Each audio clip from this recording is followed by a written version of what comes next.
Operation Grim Sky gives players exciting new tools and plenty of opportunities to experiment with them.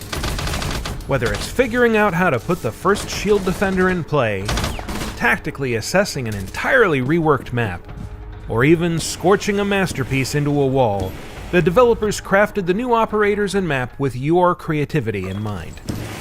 In a competitive way, it's not really useful to do clouds in walls, but I mean, you give this possibility to players, you give a space to express weird tactics. So oftentimes it's like, yeah, we're making this toolbox there, and here, have fun, and then try to create something. And then it comes back to us like, oh yeah, that's clever. When it came to creating Clash, we iterated on her biography and on her psychological profile until we thought it was just right for this character. So Clash was once a riot police officer, so she knows exactly how and when to deploy the shield. So she has a very classic London police uniform because we wanted to focus about the attitude. We wanted to focus on her face. This is where you stop. The shield is kind of the part of the character, and so we designed the shield at the same time of the operators because we wanted to know the visual interaction between each other. We took the decision really to make the shield full transparent, to always be able to see her. We tried to grab what we like about shield and make it an even more advanced version of that, something that is probably the most shieldy operator we have in the game. She's super tough, super resistant, 3 armor, big shield, but that was the first step, going from shield to this, okay, let's remove the lethality, it's not needed in defense, and then actually enforce team play a lot more. So let's explore that. It was the first step, and then when I should be able to do something more. I should be able to provide debuff, provide something like that, and that's where we went to the idea, okay, so maybe my shield is actually an active shield I can use. We had a few iterations where we went into actually like stopping people instantly or preventing them entirely from moving, which is makes sense in different games, in MOBAs and that kind of thing, but not so much in Siege. Like zero movement is extremely deadly. Shanka can attest of that. At that point, we were like, okay, that's interesting to be able to control movement. We have to work a fine line in terms of balancing between how much I can slow people down, how fast can I pull the shit back and hold my gun, the size of the gauge as well, all those things. And we have been through a lot of steps.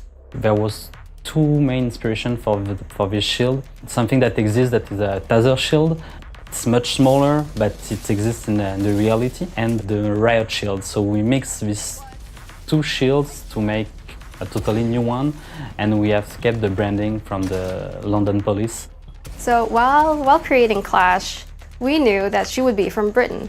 And so we had table reads when we were reading scripts and reading barks, and I would try to have a British accent while speaking her lines. Let's just say I'm not a professional when it comes to that, but I did have fun. Maverick is an operator with Delta Force. It was kind of tricky because that is a unit that doesn't exist officially. So there's no branding, there's no specific outfit, no specific weapons. His story is that he kind of gets captured and we don't know what happens to him, and then he reemerges and there's a little bit of a mystery there, and we wanted to really have that emphasis on the mystery a little bit because it's kind of unique to the operators so far. We wanted a new metal breacher because it's something that is really powerful in our game. First of all, Maverick used a very long distancing that shoot little thing that destroyed after a few seconds. So it was really like I'm doing something by shooting, and I could do it for very far distance, 20, 30, 40 meters. And that was the first thing we tried. And quickly we found out really too powerful. You could be at 30 meters, destroying a full wall. The fun was immediate with the fact that you could draw what you want. It's not because I drew a 6 on the wall that directly I'm better at the game, but it was fun. It was just fun. Like the fun factor was really there. So we kept that, we reduced the distance. Now we saw the full potential of just opening one line of sight. And I hope our players will take the full potential of Maverick and try things. I'm really eager to see that. He was captured and he had to find a way out, so because he's so smart, he had built a very rough prototype of the gadget and was able to escape in that way. And now in the game, we have come to this final version. The torch, the main challenge wants to not doing something that looks like a weapon. The first iteration we did, it looks like a weapon, and it was an issue because we don't want people to think, oh, I can torch people.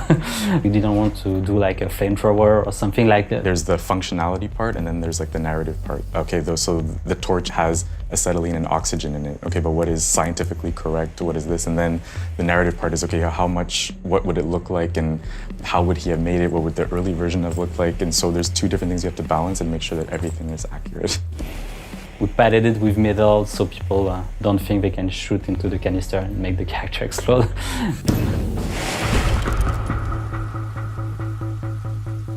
It's considered a new map. We're taking a map that from our legacy and we're putting it up to date with how the game is played now. Mostly we aim to bring it back into a more competitive state.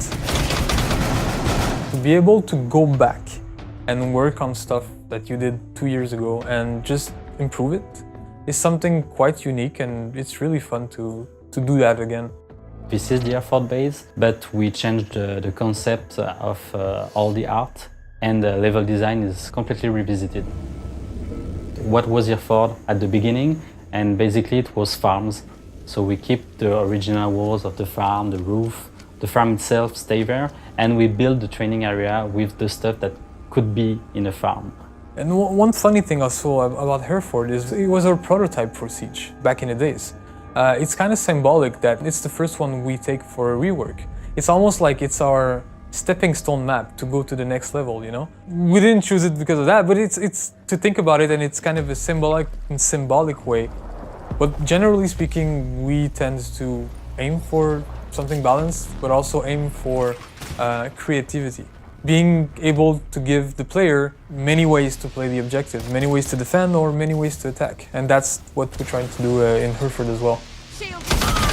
That's really what we wanted to push further, the creativity, because it's something that we really like, you know, giving tools to the player. So I think there's a lot of potential. The way we play it, the way we design it, we give a lot of ways to play the operator, and I'm really curious to see what's going to happen.